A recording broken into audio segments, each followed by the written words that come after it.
अब कितनी आसानी से हमें एक मोटिव, एक टाइल का मोटिव हमें मिल गया। अच्छा, रिफ्लेक्ट टूल को चलें एक काम करते हैं, पहले ये हम देख लेते हैं स्केल टूल भी। अब देखिए स्केल टूल का काम वही है, सही है, 50%, 200% करेंगे बड़ा हो जाएगा। लेकिन अब यहाँ क्यों दिया हुआ है, यहाँ पे एक काम कर सकते हैं, सिर्फ बहुत ज़्यादा इसमें स्केल का कोई फंक्शन नहीं है यहाँ पर ऐसे। तो अब देखिए मैंने यहाँ पर रखा सेंटर पॉइंट। अब मैं इसको अगर बड़ा करूँगा तो वो उस सेंटर पॉइंट से छोटा बड़ा होगा। सेंटर पॉइंट यहीं का यहीं है, तो क्या कर सकते हैं, इसको यहाँ पर रख के हम इसको शिफ्ट प्रेस करके बड़ा करेंगे तो वो इसका एक सेंटर पॉइंट फिक्स्ड हो गया है। अब मैं चाह रहा हूँ कि कोई भी मैं इसको ग्रुप कर लेता हूँ। अब मैं चाह रहा हूँ कि ये कॉर्नर पे रहे, ये टच रहे। अब मैंने क्या किया, इस कॉर्नर पे मैंने सेट कर दिया इसका सेंटर पॉइंट। अब क्या होगा देखें, वो टॉप एंड लेफ्ट ये अपनी ही जगह पे है, लेकिन ये मूव कर दिया। तो किसी जगह पे फिक्स करना हो तो हम क्या करेंगे, इसको सेंटर पॉइंट फिक्स कर दिया। अब हम बड़ा करेंगे तो वो अपनी जगह से मूव नहीं करेगा, राइट। आगे जो टूल दिया हुआ है वही share tool. Share tool again वही कि इसका मैं अगर पॉइंट यहाँ रख दूंगा, अब यहाँ से मैं कंट्रोल कर सकता हूँ। ये पॉइंट आ गया यहाँ पर, मैं बगैर शिफ्ट के यहाँ से मैं कंट्रोल कर सकता हूँ कि इसको मुझे किस एंगल में मुझे देना है इसको,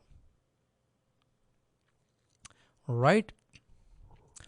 अच्छा जी, अब आते हैं रिफ्लेक्ट टूल में। रिफ्लेक्ट टूल को और क्या कर सकते हैं, हम क्या करेंगे, कंट्रोल आर से लेते हैं रूलर।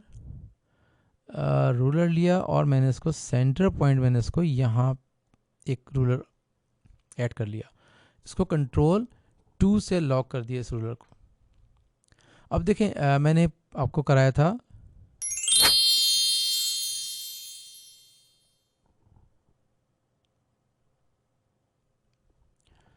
जैसे मैंने तमाम चीज़ों का आपको बता चुका हूँ ऑलरेडी, शेप टूल्स का। अब क्या करेंगे, एक लेते हैं पॉलीगन टूल, शिफ्ट प्रेस किया मैंने, शिफ्ट प्रेस करके क्या होगा, ये ऐसे आ जाएगा।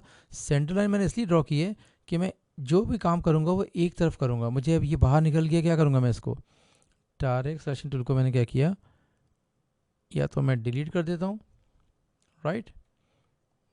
इसका मुझे कोई फिल नहीं दिया हुआ, इसको हम क्या करेंगे, कोई सा भी फिल दे देंगे।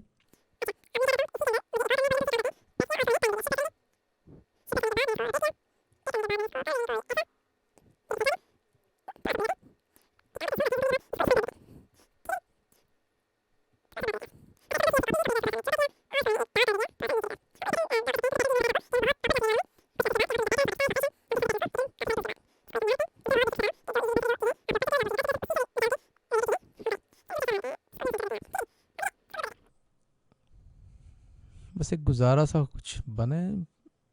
इसको डायरेक्ट सिलेक्शन टूल से सिलेक्शन में क्या किया, अब डायरेक्ट सिलेक्शन टूल क्या करता है, एंकर पॉइंट करता है। हम तीनों पॉइंट्स को, सारे पॉइंट्स को क्या किया, सिलेक्ट किया और थोड़ा सा मूव कर लेते हैं। थोड़ी सी वेरिएशन तो आए, बहुत बोरिंग लग रहा था ये, ठीक है जी। अब देखें यहाँ पे क्या दिया हुआ है, रिफ्लेक्ट टूल, वही काम, इसका सेंटर हमने यहाँ पे रखा रिफ्लेक्ट टूल का, और यहाँ से हमने ऑल्ट शिफ्ट से रिफ्लेक्ट कर दिया। तो इस तरह का जो एक पैटर्न था वो इस पैटर्न में कन्वर्ट हो गया। अगर मैं चाह रहा हूँ कि नहीं थोड़ा सा मुझे दूर रखना है, एक काम करते हैं, इसको मुझे शिफ्ट से छोटा किया, इसको मुझे अब नहीं चाहिए, इसको हम बंद कर देते हैं। क्या किया मैंने, इसको यहाँ पे रख के मैंने ऑल्ट शिफ्ट से मुझे रिफ्लेक्ट किया, again control C F copy ली, कॉपी लेने के बाद मैंने इसको रोटेट कर दिया, कंट्रोल जी से ग्रुप कर दिया। अब रोटेशन टूल में दोबारा जा सकते हैं, क्या करेंगे, 45 के एंगल देखेंगे, दिखा रहे 45 के एंगल की हमें कॉपी चाहिए। तो इस तरह से एक पैटर्न और हम ड्रॉ कर सकते हैं इजीली। कंट्रोल सी एफ से कॉपी ली, कॉपी लेने के बाद इसको हम यहाँ सेंटर में रख सकते हैं। हम तमाम को कंट्रोल जी से ग्रुप किया